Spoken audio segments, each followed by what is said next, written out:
Bonjour à tous, amis dégustateurs, et bienvenue pour les vins du week-end et de la semaine. Et alors le week-end, c'est un week-end prolongé, puisque c'est le week-end de l'Ascension.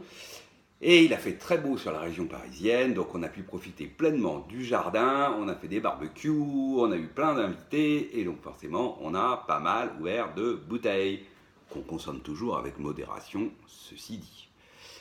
Alors on a commencé par ce Meursault vieille vigne 2014 du domaine Buisson-Charles de l'ami Patrick.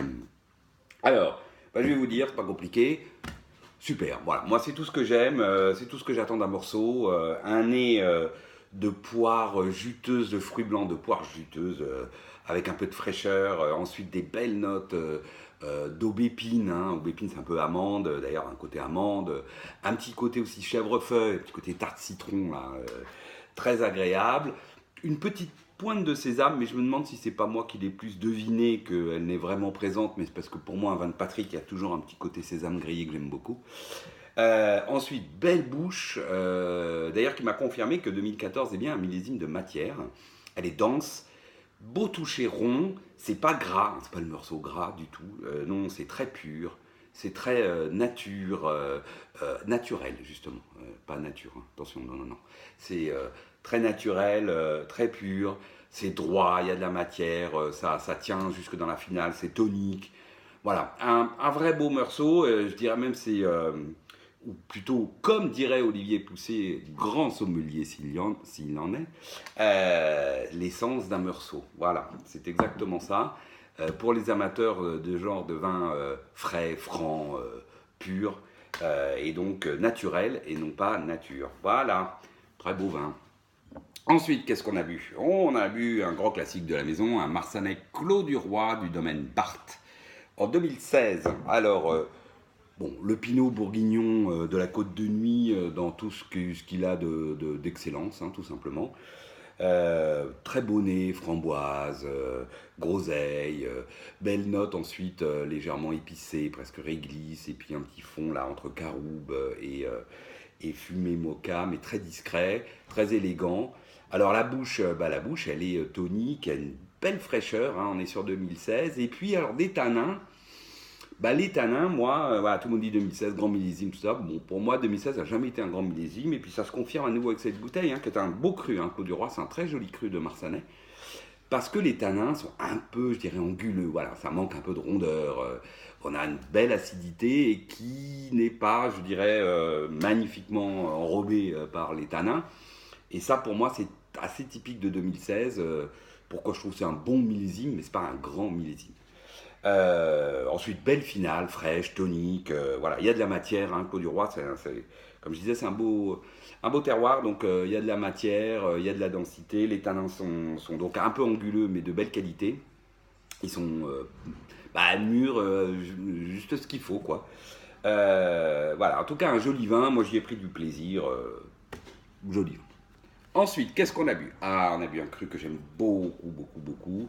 J'ai ouvert ça pour mon grand-fils là qui venait déjeuner, qui aime bien les vins un peu avec des épaules. Alors je lui ai ouvert plutôt, et offert d'ailleurs par la même occasion, un Gros Hermitage du domaine Combier, le Clos des Grives 2009. Hein. Évidemment, on boit beaucoup de 2009, hein. C'est le millésime à 10 ans, donc je rapporte de la cave des 2009. Et une fois de plus, super. Voilà, moi c'est une cuvée que j'aime vraiment beaucoup. Alors, très joli nez de Syrah du Rhône Nord. Hein, enfin, à mon avis, on va facilement partir en côte-rôtie là-dessus. Toute la complexité, hein, avec le cassis, mûr. Alors, limite confit, mais justement pas. Donc, ça reste gourmand. Très belle note de poivre, donc d'épices. Une petite pointe de violette florale qui allège tout ça, un fond mocha qui commence d'ailleurs à donner des belles notes de cuir classe. Bref, un très joli nez, ensuite une belle bouche, concentrée, dense, très beau tanin soyeux. Il y a des épaules dans ce vin, et puis surtout, très surprenant, il était presque acidulé. Hein. Il y a une certaine fraîcheur pour un 2009, hein, je rappelle, millésime très très mûr, hein, un peu partout en France, millésime chaud. Et j'ai été surpris par la fraîcheur, la tonicité de la bouche. Très belle finale, justement, tonique, presque puissante. Les tanins qui sont présents, qui sont là-dedans, mais qui sont très fins et très précis, tiennent tout ça dans la finale. Bon, un très très beau vin, moi j'ai mis une très belle note, 97, 80, pardon, 93, soit 17 sur 20. Très très joli vin que ce Clos des Grives 2009. Ensuite, on a rebu un vin de l'ami Patrick. Alors, un Chablis Vaudésir 2012, donc Chablis Grand Cru. Bon, très honnêtement, j'aurais bu ça à l'aveugle, je ne sais pas si j'aurais mis ça à Chablis, parce qu'on a quand même un nez très beaunois, grand classique bourguignon de noble origine, comme dirait mon ami Serge. Le chardonnay beaunois avec un nez assez marqué d'un boisé très élégant, certes, mais bien présent. Une bouche ample, ronde, belle structure, c'est droit, et puis une jolie finale, puissante, délicate, fine, précise, mais avec toute la puissance qui va bien d'un grand cru. Mais voilà, moi j'ai pas trouvé tellement de notes de Chablis. Bon, voilà, après, je le bois pas en aveugle, je sais que c'est Patrick. Bah bon, on peut discuter pendant un petit moment de pourquoi est-ce que moi j'ai senti plutôt un vin beaunois qu'un Chablis, mais un joli vin quand même, bien évidemment. Ensuite, pour mon ami Franck, qui est un grand fan de ce vin, j'ai ouvert donc un Pessac Léognan Malartic, la Gravière 2009. Donc à nouveau un 2009, millésime chaud, et bah là, bah pour moi, alors là par contre en aveugle, je pense que j'aurais presque dit Malartic, hein, tellement il est typique en tout cas de l'image que je me fais de Malartic la Gravière.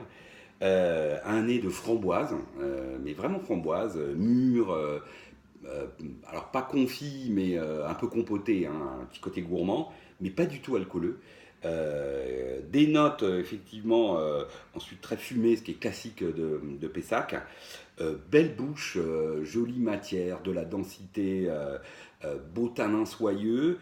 Encore un tout petit peu, on va dire, manquant un tout petit poil de rondeur. Il faut encore attendre 4-5 ans, je pense, pour l'ouvrir, hein, et encore un peu voilà, pas rigide, mais voilà, on sent que le vin n'a pas encore complètement digéré son élevage et puis ne s'est pas complètement harmonisé avec le temps. Mais ça reste vraiment un très joli vin et on a une finale acidulée à nouveau, presque surprenante, puissante, hein. On sent qu'il y a de la matière, des épaules, c'est puissant, c'est acidulé, donc on hésiterait presque à mettre un 2009 avec une très jolie persistance, framboise, des petites notes d'épices, et puis ce côté fumé très élégant, toujours qu'on a sur Pessac. Bref, très joli vin, on a pris beaucoup de plaisir. Ensuite, alors on a bu des bouteilles. Ah oui, alors on a bu quoi? Oh, on a bu un Sancerre Flores de chez Vincent Pinard. Bon, bah là, c'est le Sancerre, moi comme j'aime en tout cas. Pourquoi? Parce que c'est mûr, voilà. Et bon, on a le nez, hein, tout de suite, on est sur le citron avec les notes de buis, d'acacia. Et ça, c'est assez incontournable. Et puis, on a une bouche droite, tendue, mais on a une jolie matière mûre, ronde, qui enrobe la bouche, hein. On n'a pas, comme on peut trouver dans les Sancerres, cette espèce d'acidité un peu stridente avec une matière un peu vive qui vient accrocher la mâchoire. Pas du tout, là, c'est bien mûr, c'est vraiment très très joli. Et on a la profondeur qui va bien, avec une jolie persistance. Bref, moi, c'est des Sancerres que j'aime beaucoup, ceux de Vincent Pinard. Et très joli. Ensuite, qu'est-ce qu'on a bu? Hop là, on a bu ça. Encore un 2009. On a bu un domaine de Trévalon, donc Côte de Provence, 20 tables Côte de Provence, donc un mélange, enfin un assemblage de Syrah et de Cabernet Franc, je crois, ou Cabernet Sauvignon, non Cabernet Franc, sur 2009. Alors là, le nez est assez étonnant, plutôt original, on va dire. Donc on part sur le cassis, le fruit noir, ça c'est très classique, avec un petit côté, à nouveau, on est toujours sur 2009, donc on a toujours un petit côté limite confit, mais qui n'est toujours pas alcooleux, donc plutôt joli, mûr, gourmand. Et puis tout d'un coup, on a des notes qui arrivent, et là, on est sur des notes d'encens, de cuir, et puis presque d'anchois. Alors il y a un autre vin qui souvent donne ce côté-là, c'est la Grange des Pères, qui est plutôt lui donc un coteau du Languedoc. Mais j'ai retrouvé un peu ces notes-là, qui donnent un côté frais d'ailleurs, et qui est très surprenant, avec une petite pointe d'orange sanguine, et puis un fond donc de cuir. Très joli nez, voilà, belle bouche ensuite, de la matière, de la rondeur, à nouveau on sent que c'est mûr, qu'il y a toute la matière qui va bien, des épaules.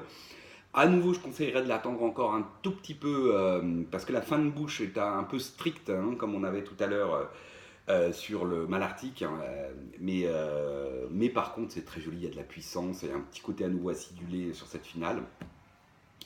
Le vin est plein, et donc avec ce côté aromatique assez étonnant, euh, ce côté un peu, donc d'un côté donc le cassis, la réglisse, et puis tout d'un coup l'olive noire, la suie, le cuir, l'encens, et ce côté un peu anchois, un peu surprenant. Voilà.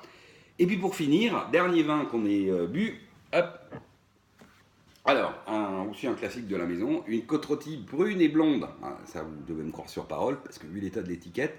Mais 2003, voilà, donc de l'ami Guigal.